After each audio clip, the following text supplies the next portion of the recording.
Wake that ass up. Early in the morning. The Breakfast Club.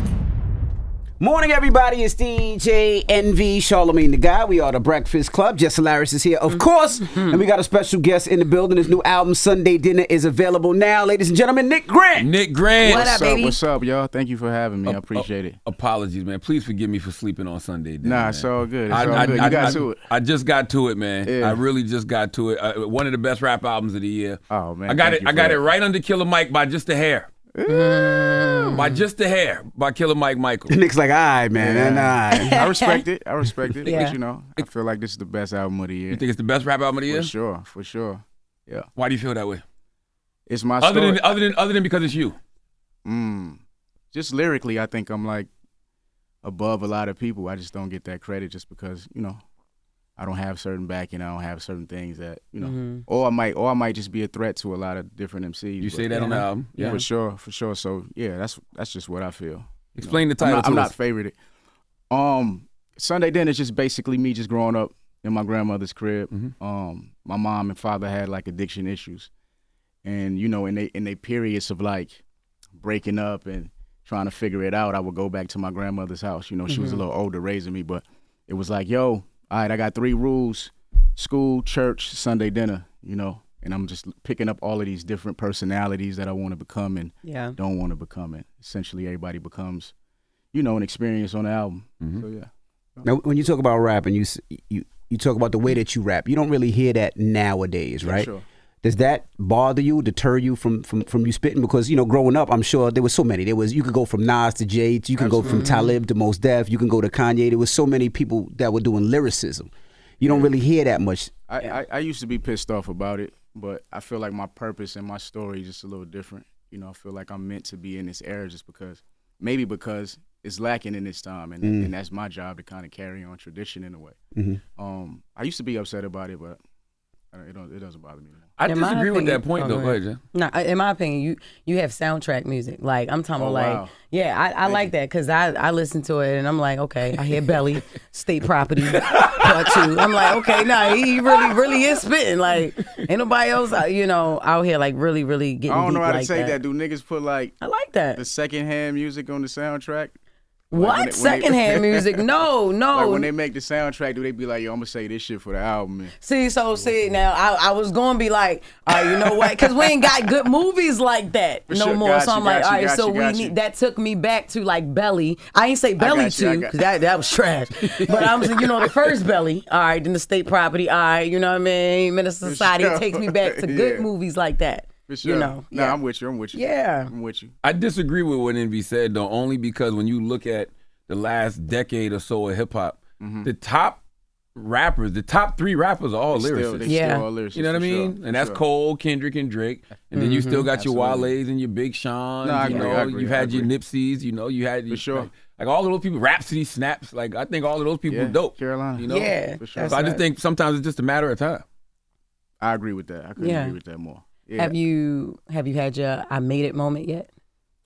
I think I had a few moments that I'm like proud of. I think like touring with like Nas and Lauryn Hill was like a good one for me. Yeah. Just the experience of it was like just dope. You said that on the album, and I'm like, I missed when he was on tour with Lauryn Hill. For real? What was the line Well, you said? everybody missed that show when She was late. She definitely came. And Nick had to do more songs because she was yeah, to perform the whole album. Shit. Jesus, to get her to come out. What was the bar? You said you used to. I used to watch Sister Act. Sister like Act, my yeah, my yeah. cousin passed away like on a field trip, so I rapped about it on the album. And, I remember everybody like just going to see him. I didn't want to see him like that. This was like my best friend. So I was like, yo, I'm gonna watch this movie. I'm gonna sit here and watch this movie. I'm 10 years old in the crib watching this movie by myself, and it kind of helped just get me through that moment, through that trauma. So yeah, when I remember telling her about it on the album, I mean on the tour, Oh wow. and she just kind of helped me in that way. So I kind of felt like, you know, it was the perfect time. That was something I was running away from. A lot of the stuff you hear on the album is like a lot of just real life situations that I was running from, and I just finally had to like look in the mirror and be like, yo, it's time. So was it that moment on tour with Lauryn, remembering yourself watching Sister Act that made you finally deal with the passing? Absolutely. This is an album that I wanted to put out. Amir will tell you, this is like one of the albums I wanted to put out when I first came out. but I don't think I was like mature enough to tell it the way that I'm telling it now. Oh wow. When I first came in, I was, like a wide-eyed child. But now I'm just in a place where I'm like, I'm matured enough. I'm 35 now, so it's like. Yeah, okay. Sure. Hey, you still look young. That's what's up. You know what I mean? Was it growth, or did you do some work on yourself? Like absolutely therapy okay. for sure. Right, therapy for sure. Like you're not in control of anything for real. You're under God's law, and you got to find a way to fit into that. And I had to figure that out, and I just found the courage to tell the story. Like even when you listen to like the intro of the album, it's like my mom. My mom is like yelling at her boyfriend, but and it's a way that I never wanted the world to see my mom. So it's like, all right, that's the first step. The thing that I fear the most, gotta open the album. You know what I'm saying? So, and the universe worked in a way to where, not the universe, God worked in a way to where it just fit perfectly on the album and opened up the album. So Do you have a favorite song on there, or what song means the most to you on the album? Yeah, I like that. What song makes you most emotional?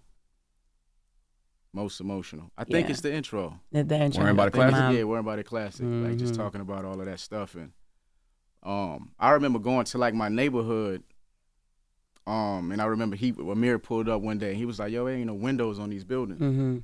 And the whole time I lived there, I never really noticed that because it was like normal to me. So it was like those little things on the album was like things that I was scared to face once again. And I kind of like just put it together and kind of got it right. That's a great record, and you say in the hook you say I'm trying to get my people right, but y'all worried about a classic. Yeah, explain that because I got some thoughts. For me it was like I'm going through like different things. I'm like maturing. I'm like finding myself. I'm going through like a whole bunch of stuff, just family wise, career wise as well. And while I'm going through these things, you get people like, yo, when the album coming? When the album drop it? Like, nigga, did you buy the last album? Like, so I'm going through these stuff like through these different things and.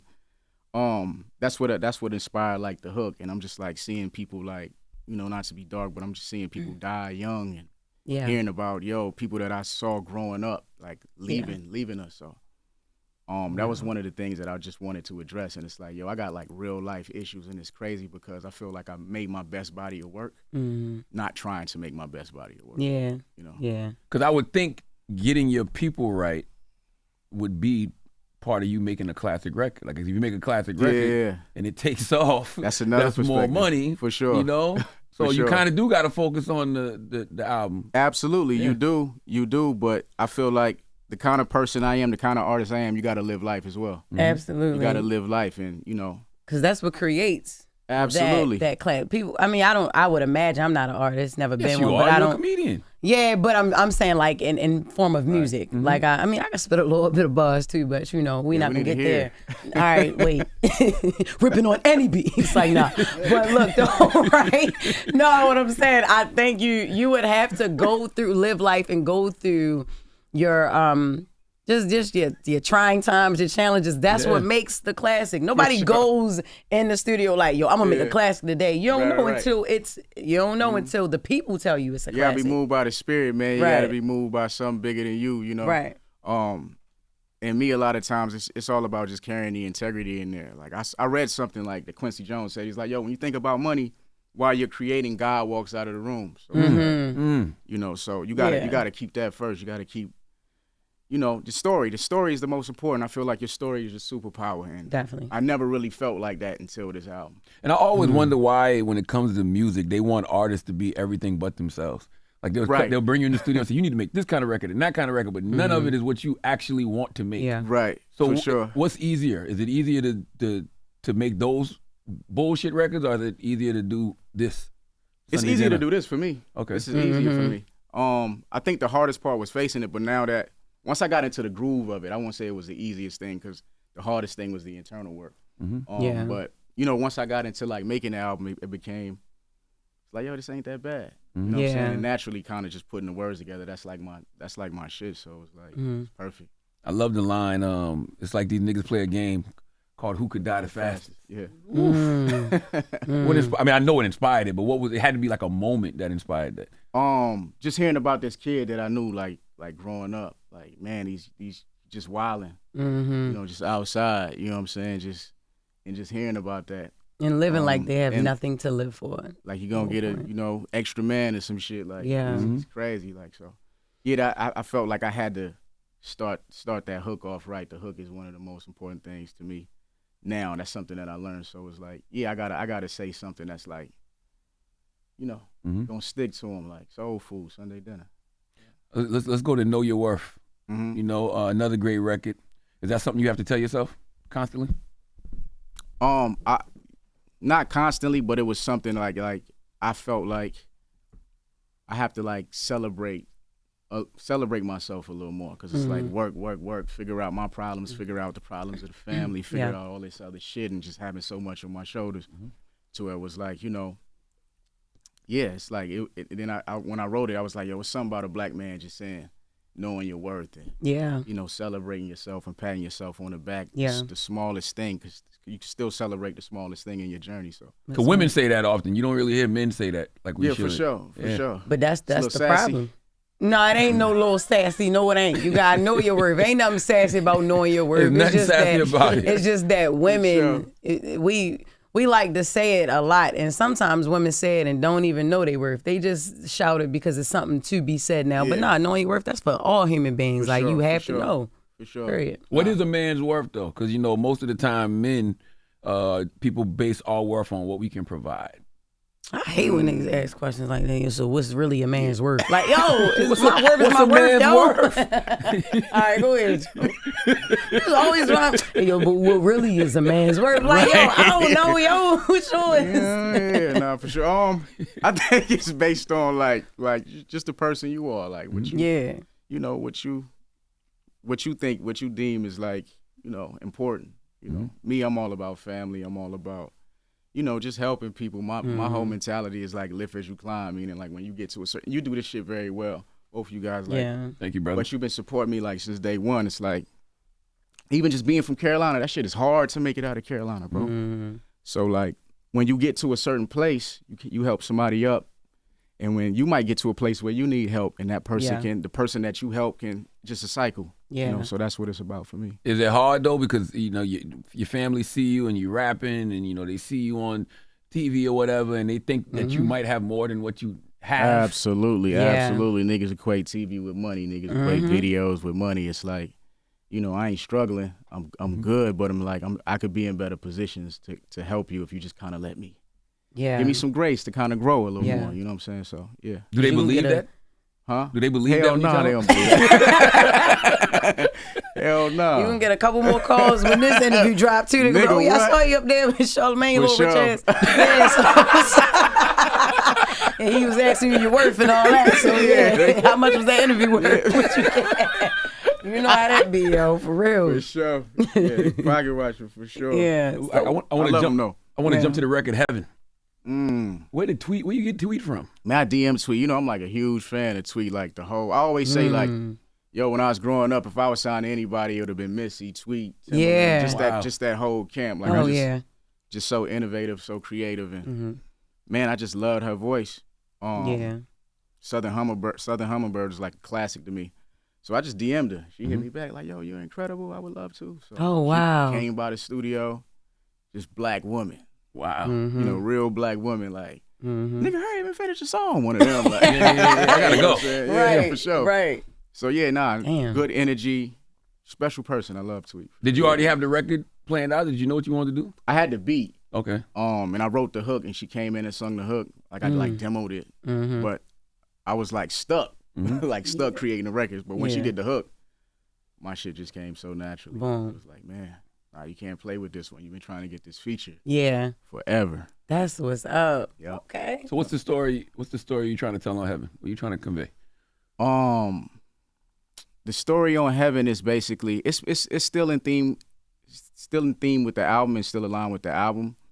But it's like I felt like even when I start with the first verse, like, damn nigga, you brave saying you never sold crack. In a funny industry where everything is an act. My whole story was like, man, I would get in interviews and lie and say, act like this perfect person, and I wasn't. You know what I'm saying? Because I was afraid motherfuckers to see who I really was, and, judge me. But I think that was just a young thing. And, I'm not perfect. I got a lot of things that I'm working on. So. And you know your worth. For sure. Yeah. For sure, 100%. Full circle. That's the strangest thing when you're in the industry, though, right? Because you're young, so you really probably don't know yourself. Right. But now they want you to be something that you're not, or you feel like you got to be something that you're For not. sure. So how do you feel like you finally find yourself? Absolutely. Okay. Not 100%, but enough to where I found a foundation. You know what I'm saying? Yeah. And how to like, just the simple things, man. Yeah. Smile when you see people. Pull your pants up. I was raised by my grandma. She was born in 1919, so the wisdom that I got from her. Yeah. You know what I'm saying? Like those little things that I never paid attention to until I got a certain age. Like, those little things that take you a long way. They take you further than, all this other shit that you focused on would take you. So is that why Grandma said is what know your worth? Because absolutely they go hand in hand, like the things absolutely. your grandma told you. Yeah, absolutely, Okay, for sure, okay. a million %. Like even with my cousin on the beginning, like nigga, get in the house. It's like certain things that trigger certain moments and trigger certain words and kind of helps the album flow. You're doing your homework. Yeah. Doing his homework. Yeah, nah, for real. We over there say, yo, this is one of the niggas want you know he listened to every song on that. So tell me about Heaven. Like, Why yo, would you know not I ain't listen even to listening to that. Yeah, yo, he was sitting there asking. This nigga finding lyrics. Like, so when you said they be looking out on the block, like, yo, I don't know. Motherfucking rap genius. Yeah, so for real, this nigga look up lyrics and some. So did your grandmother help you write number 6? Like, yo, come on, yo. Are they putting pressure on you to put on for South Carolina? Oh man, it's a good question. I'm putting pressure on myself, really. Yeah. It's a lot of people that still don't know I'm from South Carolina, even though I waved the flag so heavily. And you influenced me with that in a way, like even with coming out, like, yo, you got a whole state to yourself. Like, Yeah. you got to do that. And these are like my experiences. Like even when I went home, I shot a movie. It's Always Love. I shot a movie, like a short comedy for the album. Which was dope. And just like the people and all the memories and all the different things, you got a few people that's like, man, keep, repping the city, rep for South Carolina. Like, you're the one. Nice. That's kind of like a thing that keeps me going when I hear that. You got to go to the International African American Museum, man. You ain't been there yet? Not yet. I'm gonna go back. Yeah, it opened over the summer. For sure. It opens over the summer. I'm gonna go for sure. Now, what does success mean to you, right? Because you poured your heart into this album. So what do you want it to do? Because I don't know if you have a goal in mind, and if you don't hit that goal, you're gonna start doing twerk records. I don't know. Like, would you? See you. Like, what does success mean to you? He'll say, what does success mean to you? Yo, that's like somebody say, where do you see yourself in 10 years? Yo, I hate his questions, yo. Like, I want everybody to grab it and listen, nigga. This is what I want niggas to know, yo. I want niggas to grab it and listen and just love it. Damn. What success means to me? For this project. Man, I want a kid that listens to hip hop the way I used to listen to hip hop growing up. Say, yo, I kind of relate to him the same way I listen to Jay-Z, the same way I listen to Andre 3000, the same way I listen to Nas, same way I listen to Big and still catch stuff from like 20 years ago. Like, man, he said that. Like, I want a kid to have that perspective of the album, and I also want him to be like, yo, he came from here. Somebody from South Carolina saying he came from here. This nigga did it. This is tough. It's tough to get out of here. I'm from like a very remote city. Walterboro? For sure. Not a lot of like opportunity. But I want a kid to see me and say, yo, this album is dope. I love this guy. He's from me. When I look in the mirror, I see him. I see myself in him, or whatever, vice versa. And just show him he can do it for real. Yeah. Was Dope Fiends theme for your parents? Dope Fiends theme? Yeah. Yeah, it was. Okay. It was. I threw a little bit of like, stuff about the music industry and stuff that I was going through in it. But yeah, it was, for sure. Because I'm sure you heard Mike's album, and he got the something for junkies. Something for junkies, yeah. And he did that, because basically he was saying that, there's no, I don't want to say celebratory way, but when people are addicted, it's actually an addiction. Like, it's something, it's not something that should be looked down upon. For sure. Absolutely. It's it's a disease. You know what I'm saying? Yeah. So, like for me, it changed my life. I didn't see it that way at the time. Like, I didn't see like my mom. Like, I would be angry a lot of times because of the back and forth. So it went on Count Your Blessings. It's like, yo, I went to 13 schools by the age of 14. Yeah. Just because of my mom's addiction and her and my dad trying to work it out, and they arguing and trying to figure shit out. But but as I grew older and kind of found myself, I was like, yo, these people are still human. And they got their own issues. They got their own things that they're fighting. And I had a better understanding of it. So Did that help you with because I'm that those stuff can be traumatic. For sure. So when you realize that they just humans trying to figure it out, did that help you to heal? Absolutely, Okay. absolutely. That allowed me to give myself grace. I just had a son, by the way. So I was it's like, just about to ask you have any kids. yeah. I was just about to have. I just had a son. So Congrats.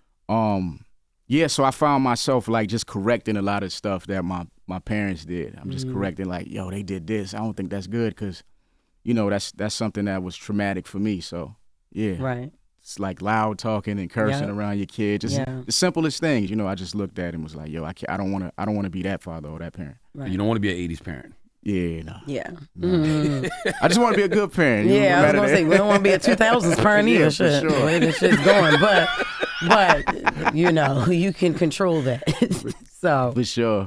But how do you even learn how do we learn how to be good parents if we didn't see good parents? And we all parents in the room. yeah. I'm thinking just correcting, Yeah. I don't know if I'm doing the best job. I think I'm going to ask my kid that at some point, but I think just starting with correcting my parents, Yeah. the things that they did with me. You see it. Like you see it in your parenting, and then it can go either way, no matter how your cards are dealt. Like I grew up in the house with my mom and my dad, married. You know what I mean? And I turned out great, but then I had a friend who grew up with their parents in the house, didn't turn out great. It's just whatever your hand is, you just gotta roll with the punches. It don't mean because you grew up in a single family home that you're going to be a certain way, and it don't mean, and vice versa. You know what I mean? So for sure. it's all about your household. Absolutely. You know. Absolutely. Who was you mad at on Catch This Fade, man? Oh my God, what number was that? Only Only got to listen to 3 songs. This nigga up here, we on number 28, so how do we? What Like, number was damn. that? So who was you trying to fight on Catch This Fade? But no, I mean that's the one you shot out 843 on that. So I mean, Yeah, for sure. Okay. Who was you mad at? You talking about shooting at people and No, I wasn't. I was saying like put the guns What? down and fight. I was ready to say, what is happening? See, look, y'all, But look. pop don't mean He I'm listening gonna shoot wrong. you like What it mean then? I'm gonna punch you. oh, I didn't know you said pop, pop, pop. I Yeah, thought that was nah. gunshot. What that? So what did he say? You said you try me, you gonna get popped. Yeah, pop. I'ma Like hit I'm gonna you. pop you in your mouth. I didn't think that. I was thinking shooting. You Catch said, this fade. Then you came back and said which one of these is gonna try for to sure. catch this fade. And even like on the second verse, I talk about like my first fight. Got you. Just fighting somebody, and I went in the house crying, and my dad was like, "Nigga, why the fuck you crying? You won the fight. You came in the house to cry. You already won." And what verse was that? No, what verse was that? Yeah, you ain't listen to that. He ain't hear the first one. He ain't hear the last verse. He just was listening to the first verse. I already sound like, yeah. So when you say, yeah, when you told him the shit about the pops, he was like, No, the pop is early. That's I like ain't the first listen thing to you say that. on the song. Yeah, said you that's want- a hook. That's in the hook. Yeah. Oh, all right, yeah. Oh, no, I ain't hear that Well, why part. were you crying? Oh, that's interesting. Okay. Why was you crying? It was my first one. I was like, first damn, fight. you know. I Oh, ain't you know- had one of those dads like, if you come in the house and you crying, I'm gonna make you go fight him again type For shit. sure, Yeah, that's how for my dad sure. was too. Yeah, for sure. Hell Wow. yeah. Yeah. I don't know why I started crying. My feelings was hurt. Yeah, that's This your is like first fight. My first It one, don't matter what boy, girl, whatever, your first fight and you feel like you lost. Hell no, you coming out was crying. And if you got I dad won, like though. him, Yeah, you then won. you I won? won. You Yeah, was I crying won. because you won? Oh nah, I don't know what's up with you, yo.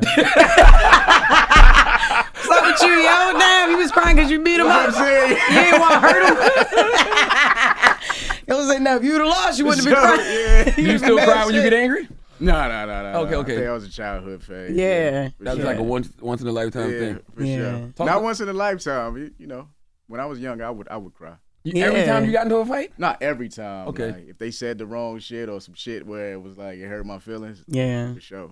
Okay. Crying help build you up, nigga. Get Yeah, your, it do, Get yeah. your courage, like, Yeah. That's what it definitely made you cry in school. That- So people used to tease you and you used to cry? huh? They'll say the wrong shit, cause everybody knew each other. They'd be like, nigga. Oh, I know, like stuff about your parents and all. Oh, everybody hell knew no, each yeah. other. You know, Okay. shit like that. But everybody would say that's everybody's story where I'm from. It's like, You right? you on welfare, nigga. So are you. Everybody, we all Everybody. in the Yeah. neighborhood. Yeah, you just get $1 more, nigga. That's For it. sure. You know? That's crazy. That's crazy. Break down two sides. Two Sides was just like something fun. I didn't. Oh, come on, break it down, yo. It's all right. We talking about his It's all right, album. break it down, yo. Go ahead. Damn. Two Sides. Yeah, Two Sides is basically me just wanting to have fun.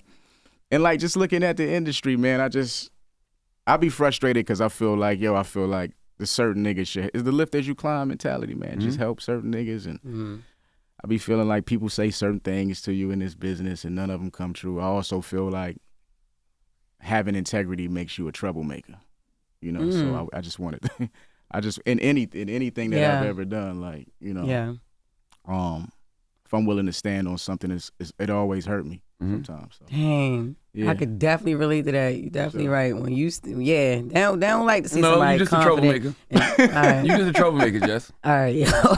You just a troublemaker. No, yo, I be standing on real stuff, and they be like, "What? No, that's messed up." I'm like, "Yo, it's just what I believe." Yeah. And they be getting mad at that. They don't like confident people, yo. For sure. Yeah. For sure. Yeah. So, Another common theme throughout the album is you keep repeating that you're a threat to people. Or you feel like people look at you as a threat. In the lyrically. industry. Yeah, lyrically, I think a lot of people stay away from me, for sure. Was there any particular moments that made you realize, like, oh, they really scared of me? Amir over there in the corner, like, please tell this story. He's smiling. Which story is it? I can see. What happened? What happened? It's been. I've been on record. I won't name them names. I've been on records with like people that y'all probably love and respect. Because the verse is better. I when it comes out, I don't hear it. you ain't even on it. Really? Yeah, they take me off the record. Or, I believe shit like that happens. that happens a lot to me. What song? Yo, look at you, You ain't gotta nah, say the yo. artist, just tell us the Nah.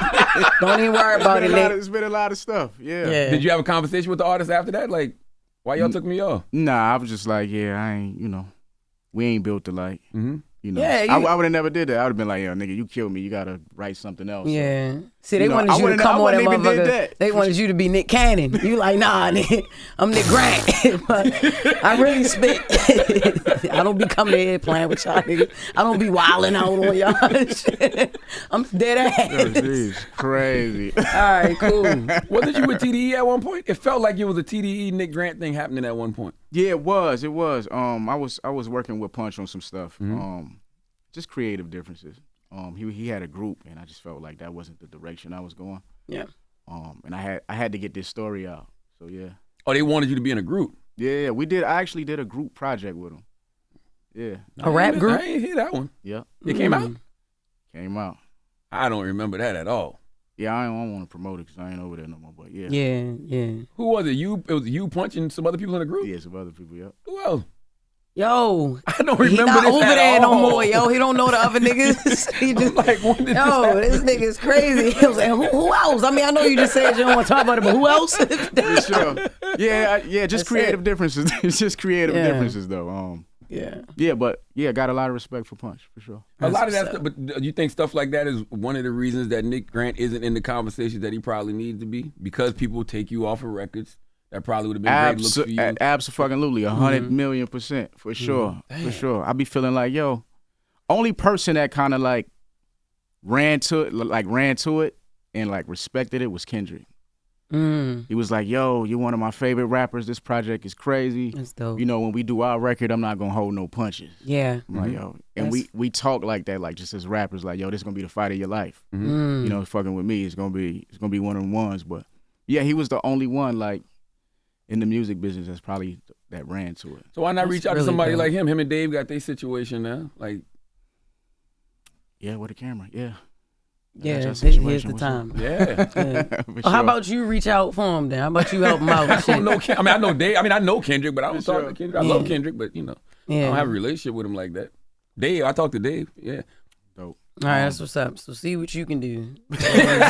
All these questions and Have you shit. heard Sunday Dinner? Put in the conversation. I'm not sure. Okay. We talked through like a mutual friend, but like when I seen him, that was the conversation with us. That's what's up. So yeah. Well, Nick Grant, Sunday Dinner, man. Let's get into a record off the album, man. What you want to play? Absolutely. What you want to play? Man, let's play whatever. Let's play Bravo. You want to play Bravo? Yeah, let's play Okay. Bravo. What Bravo is like? That's you celebrating yourself again. In Bravo, right? Ah, yo, just play it. Yo, What? wait. This, All right, okay. Before we get into Bravo, Okay. what does this mean? What brought on the Bravo? Like, nigga. I like to see people celebrating themselves, man. Yeah, for sure. What tore you That wasn't down? necessarily about me. Some- It was just about everybody. Okay. like where I Yeah. was from, like where I'm from. Okay, yeah. What tore you down to break this, to bring this about? Yeah. Yeah, Yeah. okay. Damn. Niggas don't care about this. Shit. No, they Play don't, the yo. All right. Fucking him up. All right, so we going to listen to Dr. fucking Dre Bravo, called you yo. the other day? Huh? Dr. Dre called you the other day? Nah, Dr. Dre ain't called me. Look, he looking up shit. Who said that online, yo? Somebody just told me Dr. Dre called you the other Dr. day. Dre called you? That's crazy. Allegedly. Yeah, all right, allegedly. Dr. Dre allegedly called him. and said what, yo? Let's get it. I don't know. That's why I asked him, Oh, all Jeff. right. We're going to say, no, you're not about to tell us Dr. Dre want to jump on Bravo. You're not about to tell us that, yo. Yo, come He's on so with stupid, this. man. Yo, come Play on. Bravo. It's Nick Grant. Nick Grant, thank you for coming, brother. Thank you. How long was that? That was 15 minutes? I don't know. I'm trying to beat my record from This last time. nigga- Nigga had me up in yeah. 15 minutes 15. last time. Oh, yo. no, this 45. Oh, 32. okay. 32? 32. Hey. You see what I'm saying? Hey. Let's do it. That's when you ask a nigga about every single song individually to try to get like, Prize yo, ain't a motherfucking hour. funny, yo. It's Nick Grant. It's The Breakfast Club. Yes. Sure, thank you. Wake that ass up. In the morning. The Breakfast Club.